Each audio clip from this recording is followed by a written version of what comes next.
éxito divino a cada uno de nuestros estudiantes de Escuela Sabática Profundizada en la lección titulada La adoración en la educación. Soy el ministro Enoc Martín con ustedes en el análisis profundo de la palabra de Dios. Les invito a que nos arrodillemos para orar. Padre que está en los cielos, santificado sea su nombre. Pedimos su Santo Espíritu, que Él sea nuestro Maestro y nosotros sus alumnos, en el nombre de Jesús. Amén. Amigos y hermanos, analicemos juntos la sección titulada Adoración y definición bíblica. En el asunto de la adoración, su definición es culto y reverencia. Y la adoración se expresa a través de varias formas, pero haré mención por lo menos de tres formas. Uno, a través de la oración. Y está basado en la Biblia. Justamente les voy a dar la cita, apúntenlo por favor. Primera de Crónicas, capítulo 29, versículo 20, declara: se inclinaron y adoraron al Señor. Entonces, si notan la manera de inclinarse, es decir, de arrodillarse y orar, se conecta con adoración.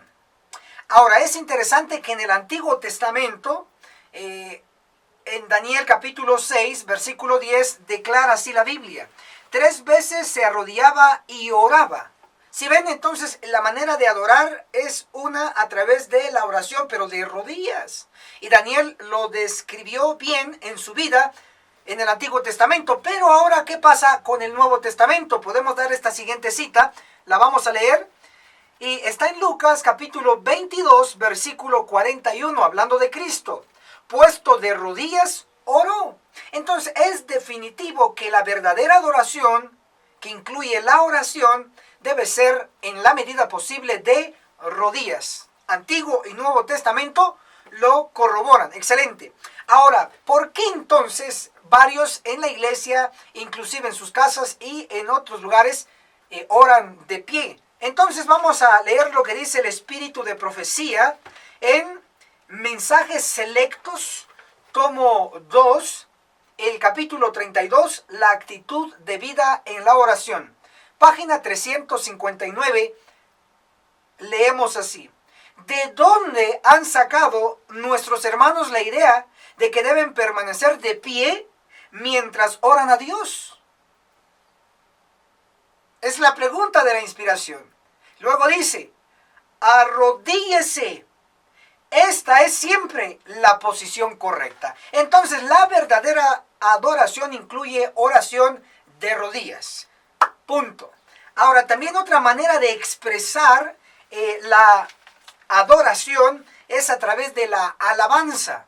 Y están los salmos, por supuesto, inclusive el libro de Salomón, Cantar de los Cantares. Pero específicamente hablando de la alabanza como una expresión de adoración, podemos citar en la Biblia Salmo 78, del verso 1 al 17. Ahí se nos describe a los padres y a los hijos, que los hijos eran educados a través del recordatorio de que tenían que confiar en Dios y sobre todo tenían que guardar sus mandamientos. A través de la alabanza uno puede adorar también a Dios. Otra manera de adoración es el ayuno, algo tan descuidado quizá por usted.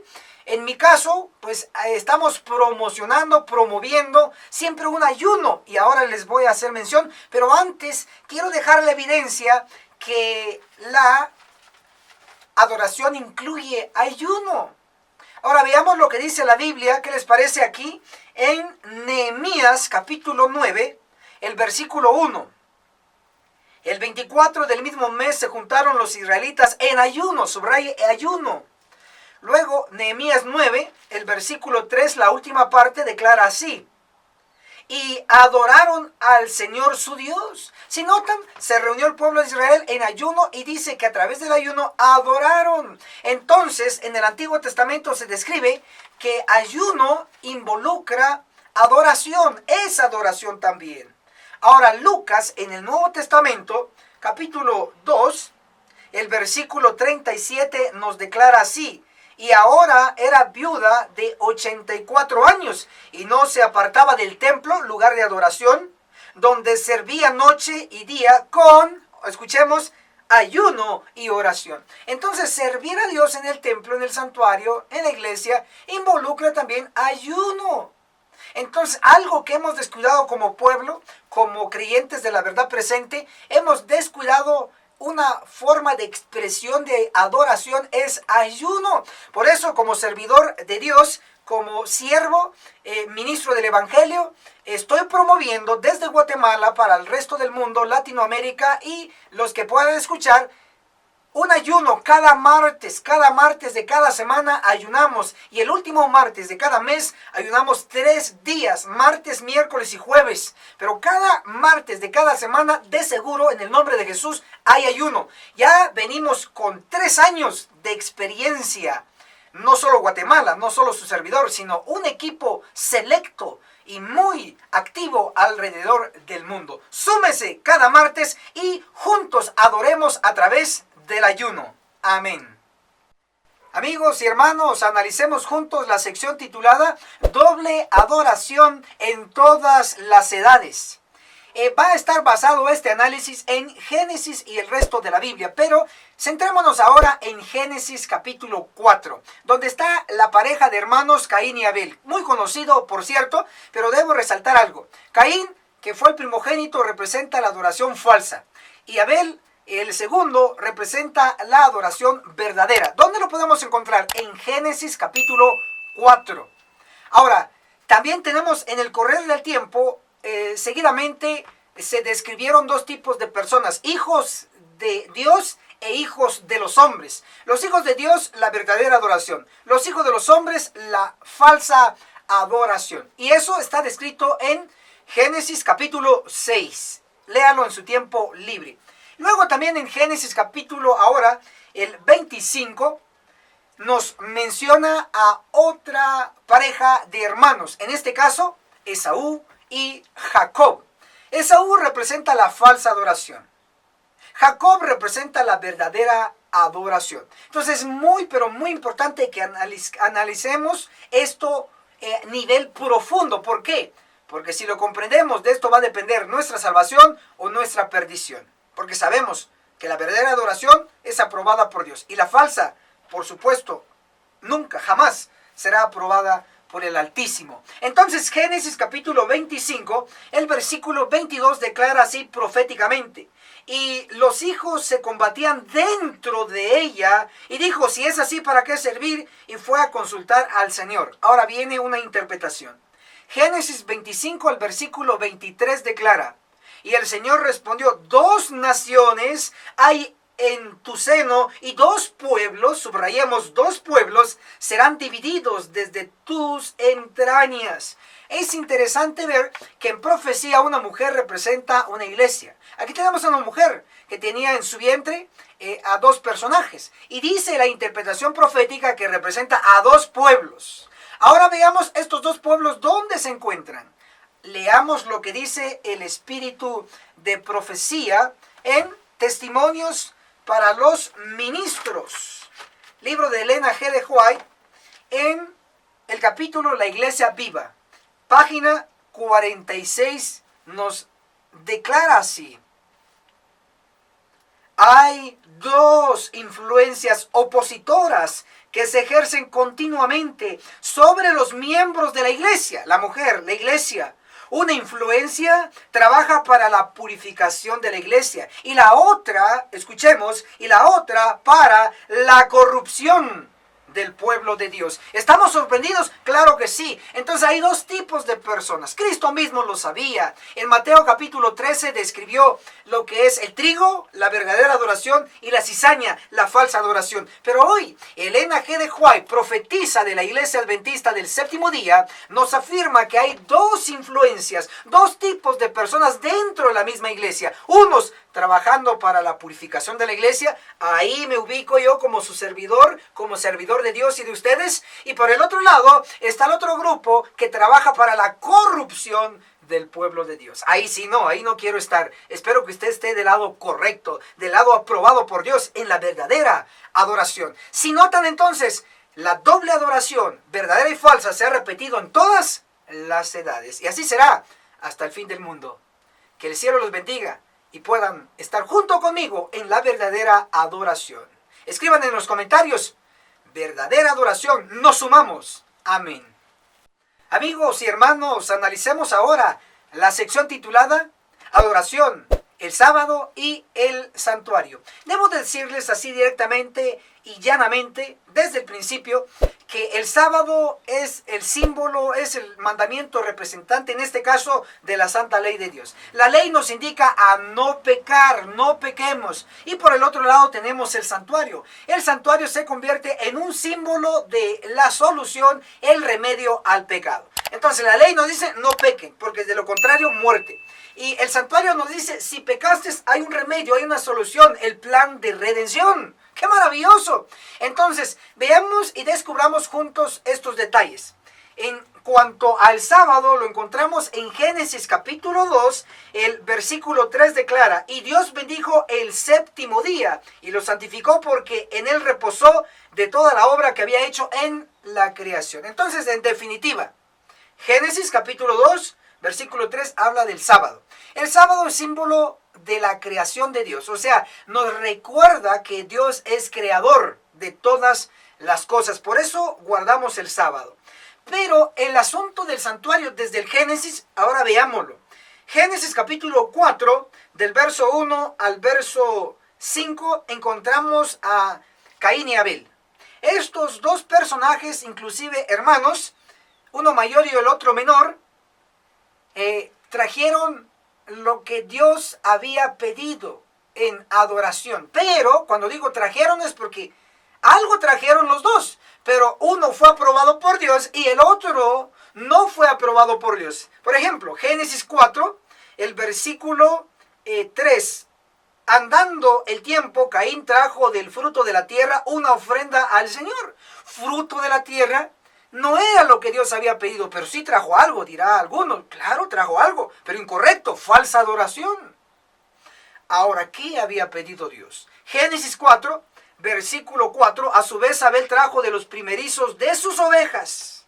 Ok, entonces trae lo primero de sus ovejas, sacrificio. Y Génesis 4, ahora el versículo 5, veamos si Dios lo aprobó o no. Pero no se agradó de Caín y de su ofrenda, y Caín se airó en gran manera y decayó su semblante. Entonces, si notan, Dios no le agradó lo que llevó Caín, pero sí le agradó lo que llevó Abel. Significa que Cristo le había dado información educativa a Adán, a Eva, a Caín y a Abel de lo que tenían que llevar en el sistema, en el plan de redención, y el que obedeció fue Abel y el desobediente se lleva al primer lugar Caín, tanto así que fue el primer asesino y perseguidor de lo correcto o la verdadera adoración. Entonces tenemos en síntesis Génesis capítulo 2, versículo 3, la verdad del sábado. Génesis capítulo 4, en la ofrenda de Abel tenemos la verdad del santuario. Entonces desde el principio hasta el final tendremos la verdad del sábado y la verdad del santuario. El primero nos dice no pecar y el segundo nos da el remedio por si pecamos, en este caso el santuario. Hoy por hoy el santuario celestial con la sangre de Cristo, el Cordero de Dios que quita el pecado del mundo. Ahora debemos de saber también que el santuario, hoy por hoy, guardamos el sábado, el séptimo día, como iglesia adventista del séptimo día. Amén por eso. Pero también tenemos la verdad del santuario registrado en Hebreos 8, Hebreos capítulo 9, etc. Y específicamente Daniel 8:14 nos declara los 2300 días, que se traduce como 2300 años. Estos 2300 años terminaron el 22 de octubre, que fue día martes, del año 1844. Jesús pasa en el santuario celestial del lugar santo al lugar santísimo. Maravilloso, perfecto. Entonces también en nuestro tiempo tenemos las dos verdades. La verdad del sábado y la verdad del santuario. Ahora, la mayoría de nosotros como adventistas sabemos de que habrá y hay, mejor dicho, todavía hay el juicio investigador de los muertos, que empezó desde el 1844 hasta la fecha. Pero cuando termine el de los muertos va a empezar el de los vivos, y muy pocos lo saben. Elena G. de White, en Conflicto de los Siglos, ¿sí?, en el capítulo 29, titulado, apunten, capítulo 29, el juicio investigador, en la página 544, declara: pronto, nadie sabe cuándo, les tocará ser juzgados a los vivos. Entonces, cuando termine el de los muertos, va a empezar el juicio de los vivos, el de usted y el mío. Ahora, por lo general, Daniel 8:14, se entiende que ese santuario que iba a ser purificado es el santuario celestial. Perfecto, muy bien. Ahí tenía que empezar la purificación del santuario celestial, pero los pecadores también estamos, en este caso, en la tierra. Ahora, veamos lo que dice el libro de Conflicto de los Siglos, que el juicio que se inició allá en el santuario celestial tiene que trasladarse a la tierra. Y esto es una gran verdad a veces ignorada. Conflicto de los Siglos, capítulo 25. Jesucristo nuestro abogado. Capítulo 25, Jesucristo nuestro abogado. Lo repito porque es muy importante. Página 478, versión antigua, declara: mientras se prosigue el juicio investigador en el cielo, mientras que los pecados de los creyentes arrepentidos son quitados del santuario, debe llevarse, ojo y oído, debe llevarse a cabo una obra especial de purificación, de liberación del pecado entre el pueblo de Dios. ¿En dónde? En la tierra.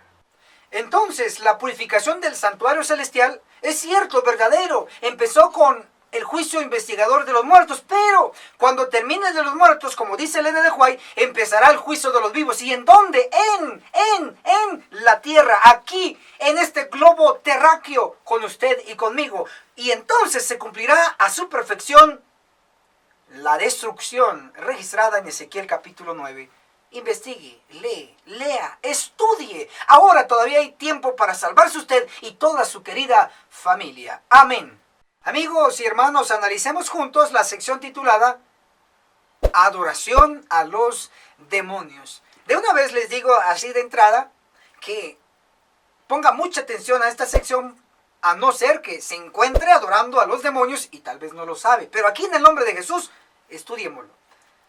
Salmo capítulo 106, versículo 36 dice: y sirvieron a sus ídolos, subrayemos ídolos. Salmo 106, versículo 37, sacrificaron sus hijos e hijas a los demonios. Hay una conexión entre los ídolos y los demonios. ¿Saben ustedes que cuando se adora al yeso, a la madera, a la piedra, lo que sea, se está adorando a los demonios? Analícenlo bien. Ahora veamos lo siguiente, y deben de tener suma atención a esto. Y es sobre lo que nos pronosticó la profecía. ¿Qué les parece que vayamos a lo que dice Apocalipsis capítulo 13? El versículo 3 declara: una de sus cabezas parecía herida de muerte, pero su herida mortal fue sanada, y toda la tierra se maravilló y siguió a la bestia. Aquí está la descripción de una de las 7 cabezas de la bestia mixta. De la bestia aquí como leopardo, pero tiene boca de león, patas de oso y también 10 cuernos. Y por supuesto 7 cabezas. Pero de estas 7 cabezas dice que una parecía como que recibió un golpe de muerte, una herida mortal. Pero ese golpe fue sanado, se recuperó. Ahora, especialmente la tercera fase, la primera fase es el golpe o herida mortal, luego la sanación, y tercero, dice que todo el mundo siguió a la bestia. Esa tercera fase es donde quiero llegar. Empecemos con la primera fase. ¿Cuándo se vio la señal de que había recibido ese golpe mortal, esa herida que dice la Biblia? ¿Qué les parece? Que vamos a leer lo que dice el espíritu de profecía. En el libro Conflicto de los Siglos, les doy el capítulo para que luego lo encuentren fácilmente. Conflicto de los Siglos, el capítulo 36, que se llama La libertad de conciencia amenazada, en la página 636. Declara así, hablando de Apocalipsis 13, verso 3, y toda la tierra se maravilló yendo en pos de la bestia. La herida mortal que le fue ocasionada se refiere a la caída del papado en 1792. 98. Entonces observamos que Elena G. de White nos enseña y nos muestra que ese golpe que recibió la cabeza fue una señal de la caída del papado en 1798. Eso fue la señal evidente de que ya el papado había recibido el golpe. ¿En qué año? 1798, apúntenlo. Entonces podemos decir que la señal del golpe a la cabeza se vio en 1798, cuando el general Berthier, francés, se lleva a el Papa Pío VI a la cárcel, y de hecho muere en prisión, por decirlo así, en 1799. Entonces, ya tenemos la fecha cuando se recibió el golpe. La señal se vio en 1798. Ok, ahora, ¿cuándo fue sanada esta herida en el papado, en el poder romano? Bueno, para esto usted tiene que saber de historia. Y la historia refleja y describe que el dictador Mussolini le da el poder nuevamente civil al Vaticano en 1929. Entonces la señal de que se le quita el poder al papado fue en 1798.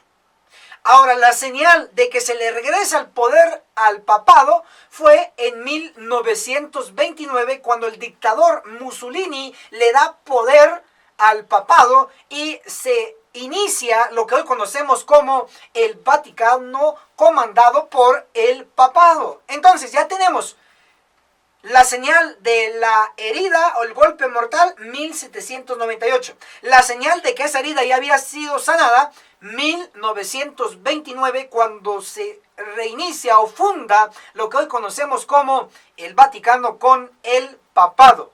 Ahora, hasta aquí vamos bien. Vamos a la tercera fase ahora, y para ello les recuerdo el texto central.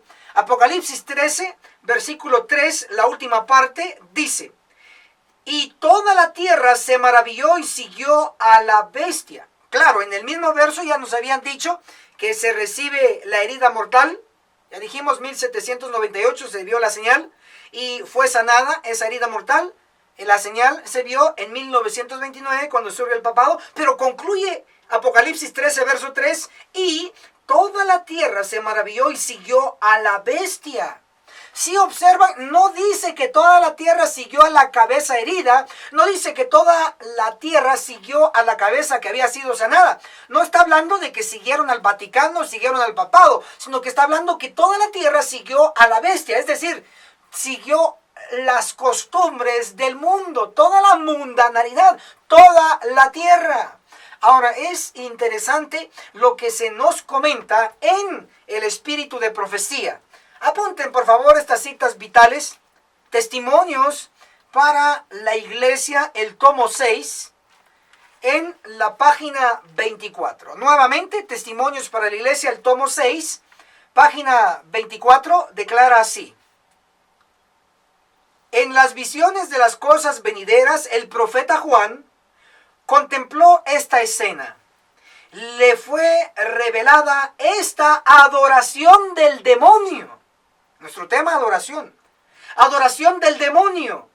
Y le pareció que todo el mundo se encontraba al borde de la perdición. Es lo mismo que está diciendo Apocalipsis 13, versículo 3. Primero la herida, luego sana esa herida, y luego toda la tierra se maravilló y siguió a la bestia. Si observan entonces, Elena G. de White aquí, en Testimonios para la Iglesia, el tomo 6, página 24, le fue revelada esta adoración del demonio y le pareció que todo el mundo se encontraba al borde de la perdición.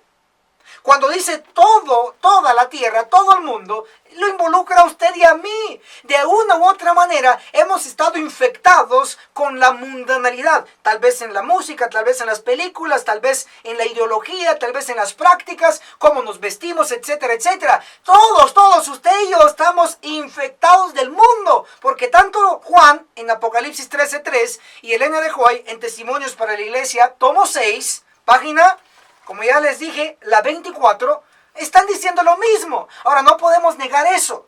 Pero lo que a mí me llama la atención es lo siguiente. La herida Su señal se vio en 1798.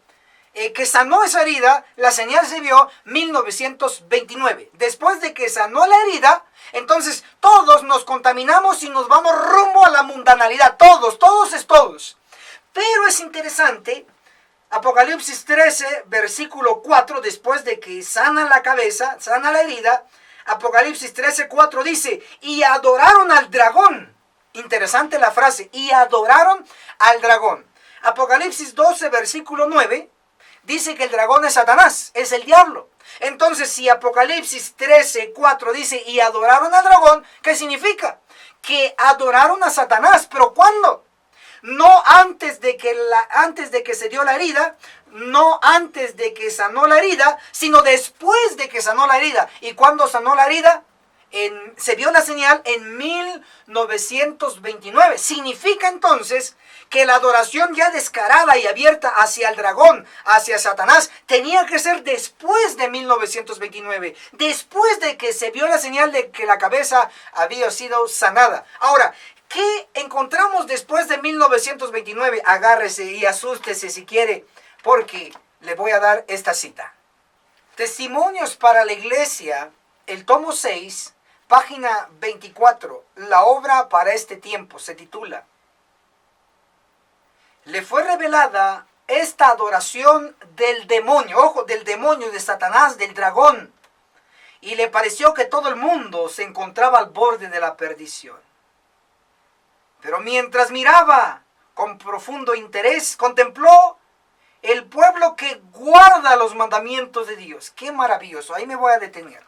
Resalto que Juan vio que estaban adorando al demonio, a Satanás directamente. ¿Pero cuándo? Justo después de que la herida había sido sanado y se vio su señal en 1929. Significa que después de 1929 iba a ocurrir la adoración a Satanás abiertamente.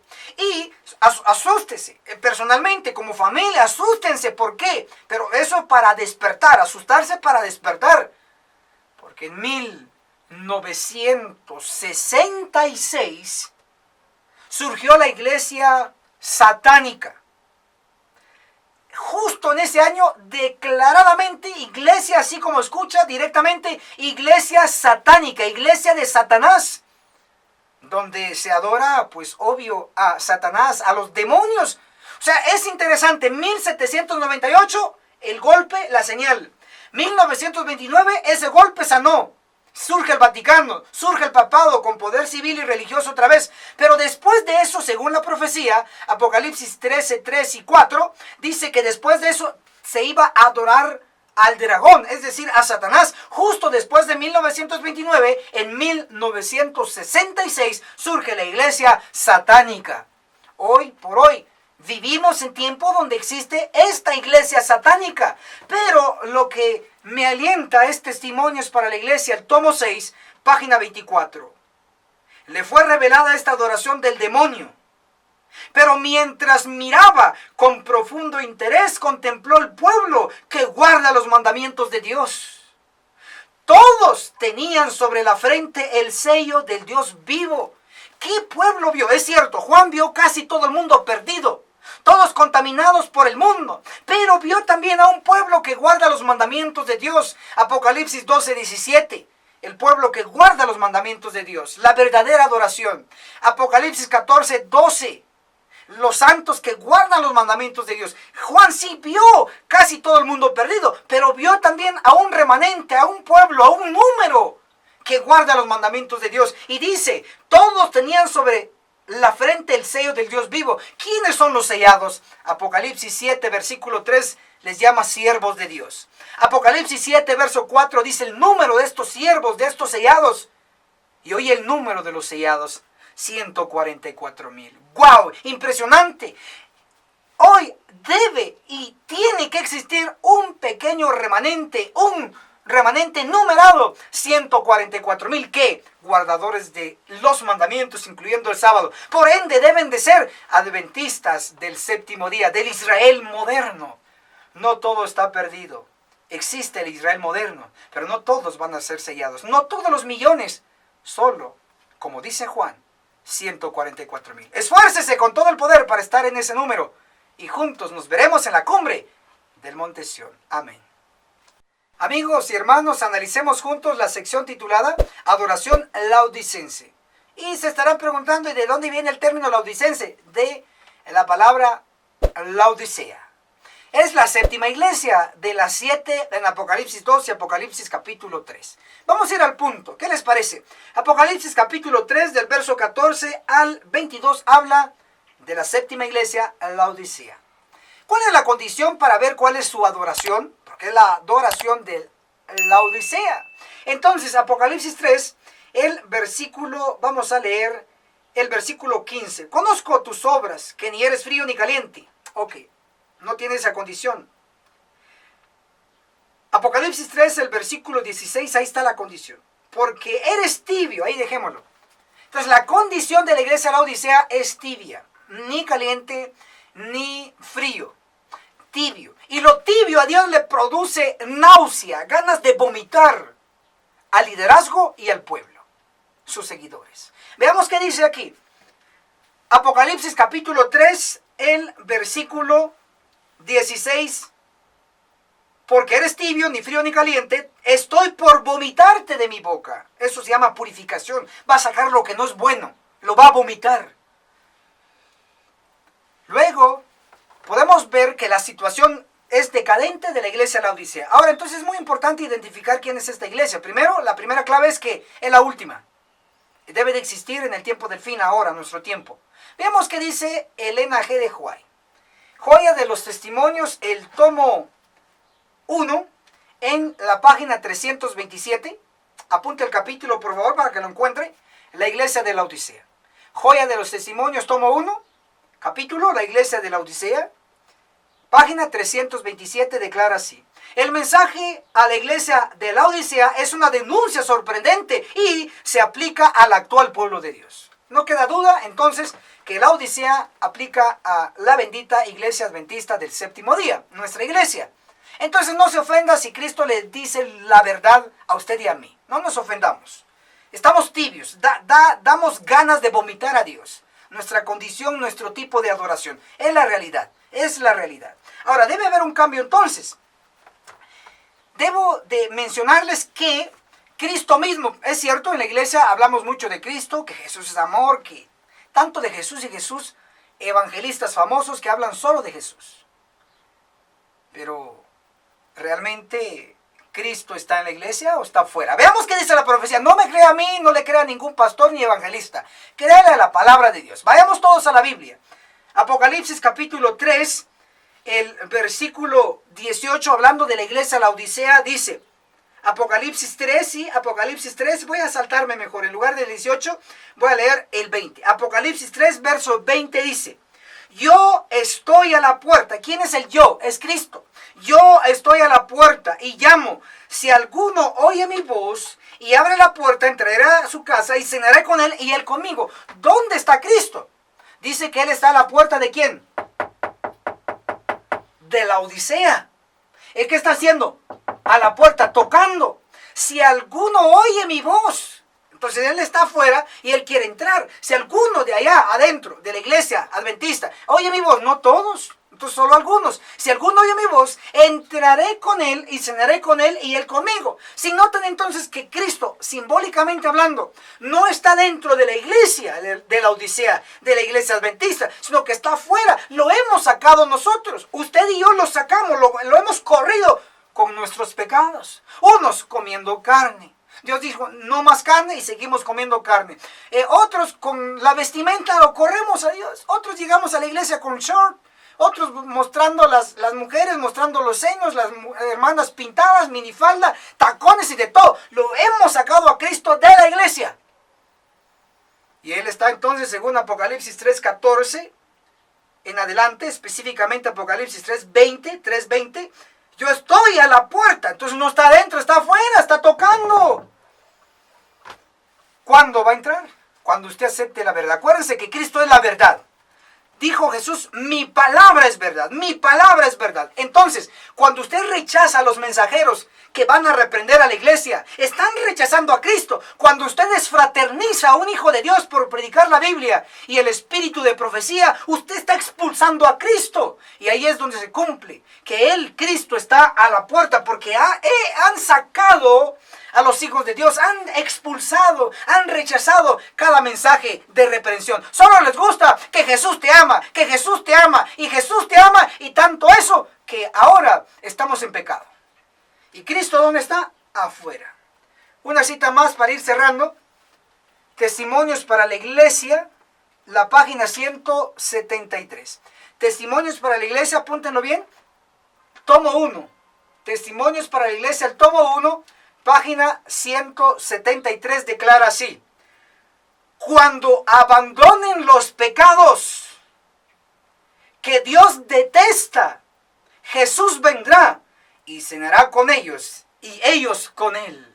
¿Sí ven? Entonces Cristo está afuera, pero cuando detestemos y saquemos los pecados, entonces Cristo entrará a la iglesia de la Odisea. Y no va a venir aquí a cualquier cosa, va a venir a purificar, a dar una cena.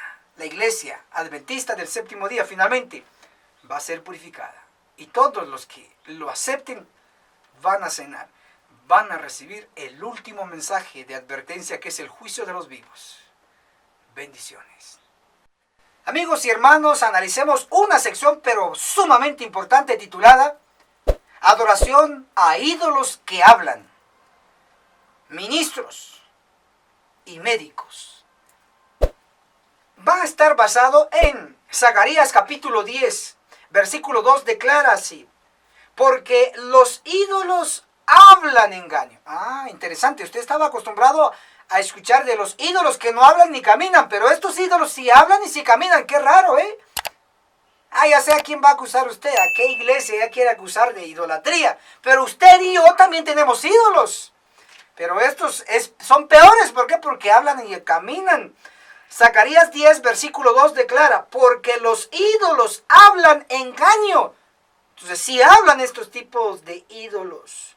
Ahora, ¿quiénes son estos ídolos? ¿Quiénes son? Vea que la Biblia responda. Zacarías 10, el versículo 2, voy a seguir leyendo. Los adivinos han visto mentira, cuentan falsos sueños y dan vano consuelo. Por eso el pueblo vaga como ovejas oprimidas, por falta de pastor. Entonces se conectó. Los ídolos que hablan, mentira, engaño, se está conectando con pastor. Ahora veamos otro verso más, que lo diga la Biblia. Zacarías capítulo 10, versículo ahora 3. Contra los pastores se ha encendido mi enojo y castigaré a los guías. ¿Por qué Dios se ha encendido su enojo contra los pastores? Lo dice Zacarías 10, verso 2, porque los ídolos hablan engaño. Es decir, estos pastores, estos ministros, los que están hablando es engaño. No le están diciendo a usted la verdad, le están apaciguando, lo están acaramelando para que usted se duerma entre su pecado. Por eso están hablando engaño. Dice ídolos que hablan engaño. Y por lo mismo, Zacarías 10, verso 3 dice: contra los pastores se ha encendido mi enojo, dice Dios. Entonces ya identificamos quiénes son estos ídolos que hablan, quiénes son estos ídolos que caminan. Son los pastores. Pero usted dirá, ¿pero cómo así que ellos son ídolos? Bueno, el pueblo idolatra a los hombres, idolatra a los pastores. Sí, pastorcito, dígame, ¿qué hago? Pónganse de pie, todos se ponen de pie. Siéntense, todos se sientan. Traigan dinero y traen dinero. Traigan para esto y para aquello y ahí van. Claro, entonces están ahí obedeciendo ciegamente a los pastores, según lo que dice la Biblia. Ídolos. Ahora, ¿es pecado tener ídolos? Bueno, usted dirá, es que aquel pastor es mi favorito. Ay, cómo me gusta cómo predica, claro, cómo cuenta historias y me hace llorar. Uy, llena estadios. Ya saben de quién estoy hablando, ¿verdad? Pero no se enojen, la Biblia lo está hablando. Son ídolos ya, ídolos que hablan. Ojalá que hablaran verdad, hablan mentira. Por eso Dios está contra ellos. Lo dice Zacarías 10, el versículo 3. Ahora, observen bien esta parte, observen. La Biblia está en contra de la adoración del hombre. Les voy a dar por lo menos dos casos, dos ejemplos. El primer ejemplo lo encontramos en Hechos, la Biblia nos lo dice, Hechos capítulo 10, el versículo 25, está el caso de Pedro y Cornelio. Cornelio se postra y lo adora. Pero no, miren qué dice luego Pedro. Hechos 10, el verso 25, ahí está Cornelio adorándolo. Hechos 10, verso 26, dice Pedro, levántate, también soy hombre como tú, levántate. Entonces Pedro sabía que idolatría no puede haber, Dios no lo aprueba. No idolatría al hombre, a los que hablan. Vamos al segundo ejemplo. Es el caso que está registrado en Hechos, el capítulo 14, del 11 al 18. Repito, Hechos 14, del 11 al 18, va a encontrar el caso de los de Listra que adoraron a dos personajes, Bernabé y Pablo. Literalmente los tenían como dioses en forma humana, pero Pablo dice, también somos hombres. Entonces rechazó la adoración a los hombres. Pablo, Pedro, Bernabé lo rechazaron. Entonces todo verdadero siervo de Dios jamás puede aceptar adoración o exaltación del pueblo. Jamás. Dios lo desaprueba. Y estos ejemplos lo corroboran. Ok, entonces ahora en nuestro tiempo ya está. Lo del pasado ya está atrás. Ahora en lo del presente. ¿Cómo estamos? ¿Cómo estamos? ¿Será que usted y yo estamos adorando a los hombres? Ay, mi favorito, mi pastor favorito, mi ministro favorito, mi predicador favorito. Ay, ¿cómo habla? ¿Cómo sabe hablar? Está bien educado. Tiene maestría en divinidad, maestría en no sé qué. Wow, entonces, ¿será que tenemos idolatría? Sí, señores, la Biblia lo enseña. Y aquí les va. Lo que dice el espíritu de profecía, por lo general lo que está siguiendo el pueblo son a pastores que hablan engaño. Porque no predican la verdad, lo que realmente necesita el pueblo. Aquí les va la primera cita del espíritu de profecía. Testimonios para los ministros. Ahí está. El título del libro lo dice bien claro. Testimonios para los ministros. Muchos me preguntan, ¿y qué diferencia hay entre ministro y pastor? Es lo mismo, son sinónimos. Solo que Elena de White utilizó inspiradamente el término ministros. Por eso el libro que voy a leer se llama Testimonios para los ministros, que traducido sería Testimonios para los pastores. ¿Qué pastores? Adventistas del séptimo día. Aquí solo está hablando de nosotros los dentro del pueblo. Entonces, libro de Elena de White, Testimonios para los ministros. La página 409, el capítulo a los obreros de Dios. 409 declara, ministros, pastores, no santificados se están alistando en contra de Dios. A ver, detengámonos aquí. ¿Cómo es eso que pastores se están alistando en contra de Dios? ¿No se supone que van a la Universidad de Montemorelos, México, Adventista, y estudian teología ahí para alistarse y trabajar para Dios? ¿Pero por qué dice aquí que se están alistando en contra de Dios?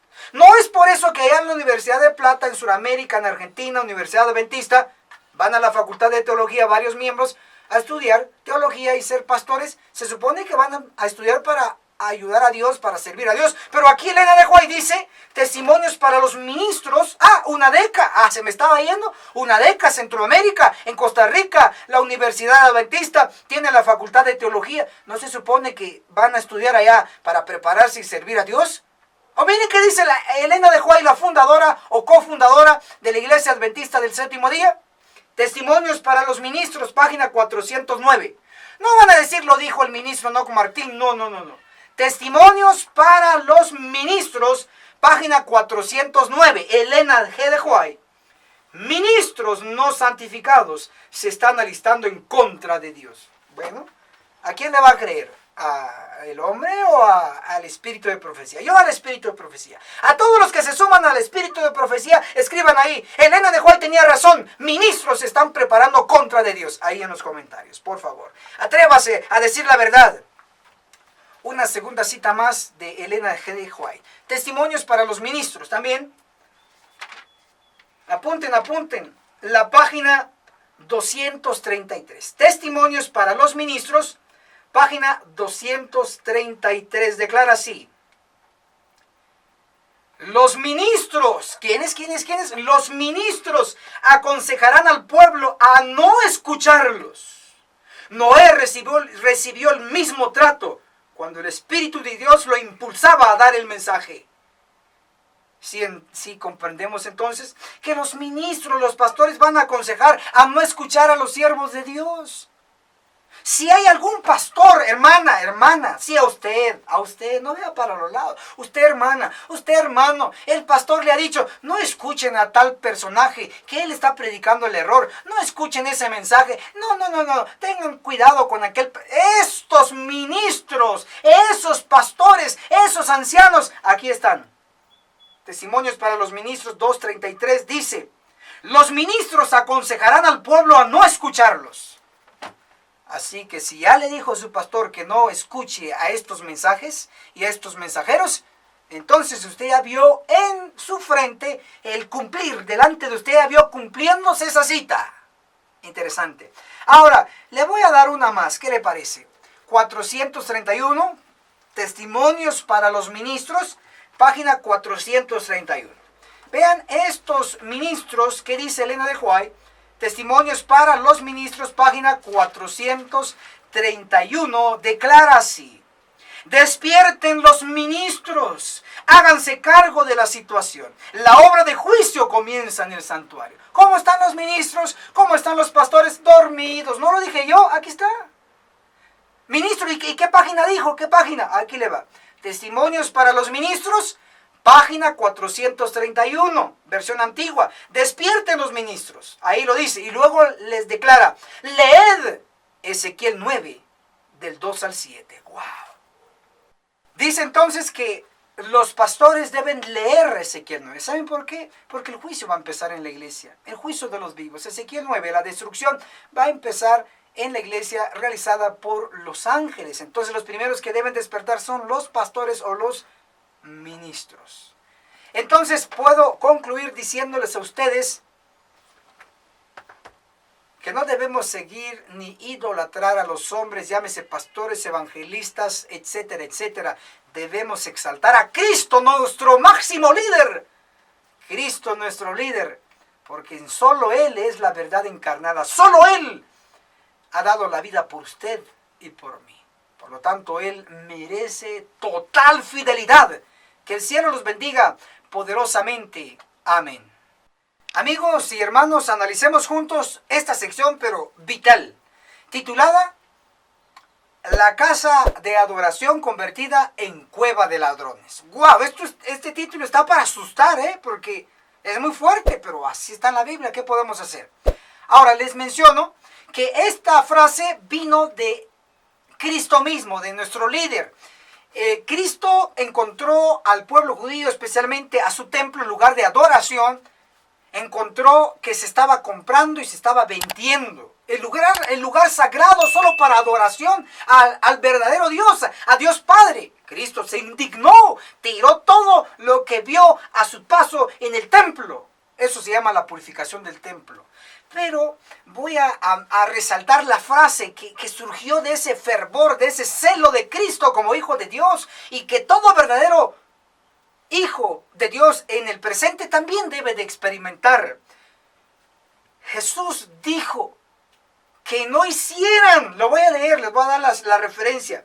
Mateo capítulo 21, el versículo 13, y les dijo, escrito está, mi casa será llamada casa de oración, pero vosotros la habéis convertido en cueva de ladrones. Son palabras muy duras, cueva de ladrones. O sea, imagínense la iglesia donde usted va todos los sábados o donde frecuentamos a adorar a Dios en la iglesia. Imagínense que Cristo diga que es cueva de ladrones. ¡Wow! Entonces, usted ve a su alrededor, ladrón por aquí, ladrón por allá, ladrón por el frente, ladrón por atrás. Imagínense. Cueva de ladrones, lo dijo Cristo. Entonces, sintetizando, porque tengo que ir al punto. Son 4 evangelios. Ok. El primer evangelio, Mateo, habla y menciona esta frase de cueva de ladrones. Ya les di la cita. El segundo, que es Marcos, también habla de la frase cueva de ladrones. Y el tercero, que sería Mateo, Marcos, Lucas sería el tercero, también menciona la frase cueva de ladrones. Y Juan, en lugar de decir cueva de ladrones, habla que hemos convertido o se ha convertido la casa de Dios, el templo, en mercado.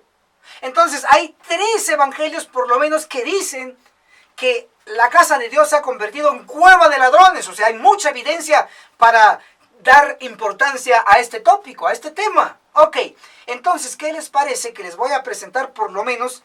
Deben de saberlo, muchos no lo saben. Es muy posible que usted tampoco, pero aquí estoy yo para servirles. Jesús realizó 2 veces la purificación del templo. A ver, ¿de qué estamos hablando? Es decir, Jesús 2 veces los corrió del templo a aquellos que vendían vacas, ovejas, tenían monedas de cambio, etc. ¡Los corrió! ¿Cuántas veces? 2. ¿Usted había creído que solamente 1? No, 2 veces. Y la clave está aquí. Les voy a dar las citas aquí de la Biblia, apúntelo por favor. La primera está la encontramos. A ver, la cita que les voy a compartir aquí es la de San Juan. ¿Qué les parece que vayamos a San Juan? San Juan, el capítulo 2. San Juan capítulo 2, ahí nos describe la primera purificación. San Juan capítulo 2, del versículo 13 al versículo 22 por lo menos. Ahí está la primera purificación del templo. Ahora les explico un poquito. El contexto de lo que ya les di estos versos, cuando de Jesús expulsó a los que vendían en el templo, el contexto inmediato es que Jesús realiza su primer milagro en la boda de Caná, ¿se recuerdan? Entonces, Jesús justo cuando empezó su ministerio, vio el templo que compraban y vendían y los expulsó, los corrió y salieron hecho bala ahí los que vendían y compraban del templo. Pero ¿cuándo ocurrió eso? Justo al inicio del ministerio de Jesús. ¿Cómo lo sabemos? Lea todo San Juan capítulo 2 y van a ver que está antecediéndole el hecho del primer milagro de Jesús. Y luego viene la purificación del templo, expulsando a todos estos mercaderes, o como Jesús lo dijo, ladrones. Interesante. Ahora les voy a dar la segunda mención y está en Marcos capítulo 11, versículo 15. Apunten, Marcos 11. ¿Sí? Esta es la segunda purificación. Marcos 11, el versículo 15. Vinieron a Jerusalén y al entrar Jesús en el templo empezó a echar a los que estaban vendiendo y comprando. Bueno, ya saben ustedes la historia. Pero si notan, Marcos 11 del 15 al 17 habla de la segunda limpieza del templo. A ver. Ministro, pues yo veo que casi son las mismas palabras, por lo tanto debe estar hablando del mismo evento. No. El contexto es distinto. Ahora, si usted lee analíticamente Marcos capítulo 11, va a encontrar que antes de expulsar a estos ladrones, porque así le llama, sí que tengo la autoridad para decirlo, porque está en la Biblia. Marcos capítulo 11, antes de que Jesús expulsara a estos ladrones del templo, nos habla de la entrada triunfal de Cristo a Jerusalén. Y todo estudiante sabe que cuando Jesús entró en su entrada triunfal a Jerusalén, ya no era el inicio de su ministerio, sino era el final de su ministerio, poco antes de que lo crucificaran. Entonces ya está al final de. Entonces hubo una purificación del templo al inicio de su ministerio, cuando hizo el primer milagro en la boda de Caná, y una purificación del templo al final de su ministerio, 3 años y medio después. Y él expulsa. Entonces no entendieron, eso es lo que significa. No entendemos. Por más que les predicamos, les enseñamos, no compren en el templo hoy por hoy, en la iglesia adventista del séptimo día. Ministro, pero aquí nosotros no vendemos. A ver. Esto, cartilla de escuela sabática, ¿dónde lo obtienen? En la iglesia. ¿Cuándo se los dan? El sábado. ¿Y cuándo paga? En sábado. A que no me diga que esto no ocurre así. Tal vez en su iglesia no, pero en muchas iglesias adventistas he visto y hemos testificado, no solo yo, un montón, miles, hemos visto la compra y venta de cartillas de escuela sabática en sábado, Biblias vendiendo en sábado, libros, aunque son religiosos, vendiendo en sábado, tacos vendiendo en sábado, comida vendiendo en sábado, DVDs de música cristiana adventista vendiendo en sábado, predicaciones de predicadores famosos vendiendo en sábado, haciendo concursos y cobrando y todo eso en sábado. No me diga que no hemos hecho la iglesia también nosotros, corruptos, comprando y vendiendo en sábado. Entonces, si en el pasado hubo corrupción, compra y venta en sábado, inclusive en cualquier otro día, la iglesia no es para un lugar de negocios, señores, no es mercado, ni mucho menos cueva de ladrones, pero allá se van a refugiar todos los ladrones allá en la iglesia. Así lo dijo Cristo, ¿qué quieren que haga? Ahora, ¿qué les parece que les voy a mostrar que así como hubo 2 purificaciones en el pasado, hoy en nuestro tiempo va a haber 2 purificaciones. La primera en la iglesia adventista y la segunda en el mundo. ¿Qué les parece? Les voy a dar la cita vital e importante y está en Testimonios para la Iglesia, el tomo 9, página 184. Testimonios para la Iglesia, el tomo 9, página 184, declara así: purificará, está hablando de futuro, purificará su iglesia, así como purificó el templo en el principio y al final de su ministerio terrenal. ¿Sí notaron? Al principio de su ministerio y al final de su ministerio. Entonces, ¿cuántas purificaciones hubieron? 2. Entonces Elena de White está corroborando lo que yo les estoy enseñando. Lo que les enseño es correcto, es bíblico, inspirado por Dios. Amén. Entonces, 2 purificaciones, así como Él purificó en el pasado, al principio de su ministerio y al final de su ministerio. Dice que Dios va a purificar su iglesia. Como son 2 purificaciones y Dios solo tiene una iglesia, hoy la iglesia adventista, y luego también va a llamar a sus ovejas que no están en este redil, en el mundo. Entonces tienen que haber 2 purificaciones. Y les voy a leer y enfatizar la primera porque es la que es donde estamos nosotros involucrados. Testimonios para la iglesia, el tomo 1, vamos cerrando, pero póngale atención porque esto es vital. Testimonios para la iglesia, el tomo 1, en la página 98, declara así: no digamos, detén tu mano, oh Dios. La iglesia debe ser purificada y eso sucederá. Así que, si usted me sale con los cuentos diciendo, no, es que este ministro solo de eso anda hablando siempre, bueno, no me haga caso a mí, pero hágale caso a la inspiración. Y usted no le haga caso al otro, hágale caso a la inspiración. ¿Qué dice? No digamos, detén tu mano, Dios. La iglesia, ¿qué iglesia? La bendita iglesia adventista del séptimo día. La iglesia debe ser purificada y eso sucederá. O sea, le guste a usted, lo crea o no lo crea, le guste o le disguste, lo crea o no lo crea, esto así sucederá. La iglesia adventista va a ser purificada y solamente van a sobrevivir los sellados de Apocalipsis 7, 3 y 4, los 144,000. Solamente van a sobrevivir los que cumplen los 2 requisitos de Ezequiel 9:4, gemir y clamar. Haga así y nos veremos en la cumbre del monte Sión. Amigos y hermanos, y esto fue Escuela Sabática Profundizada. Estoy seguro que lo hemos disfrutado. Estoy segurísimo que hemos aprendido. Y estoy más que seguro que el Espíritu de verdad lo ha convencido de pecado. Y también estoy seguro que usted va a compartir esta verdad en sus redes sociales. Tal vez usted ha sido uno de los que nunca ha compartido ningún video de la verdad presente. Pero ahora el Espíritu Santo lo ha tocado para compartir este video en sus redes sociales. En Facebook, ahí, en su muro. Ha estado perdiendo tiempo ahí, su muro vacío. Póngale este video. En WhatsApp, copie el enlace o comparta. Ahí en la sección de abajo está una sección que dice compartir y le da opciones. Facebook, WhatsApp, Messenger. Comparta en las distintas redes sociales. Ahora o nunca, se nos acaba el tiempo. Escuela Sabática Profundizada. A todo adventista del séptimo día y amante de la verdad presente. Amante de la Biblia. Amante del espíritu de profecía y sobre todo que reconoce a Cristo como nuestro líder máximo en esta tierra. Que el cielo los bendiga poderosamente y hasta la próxima.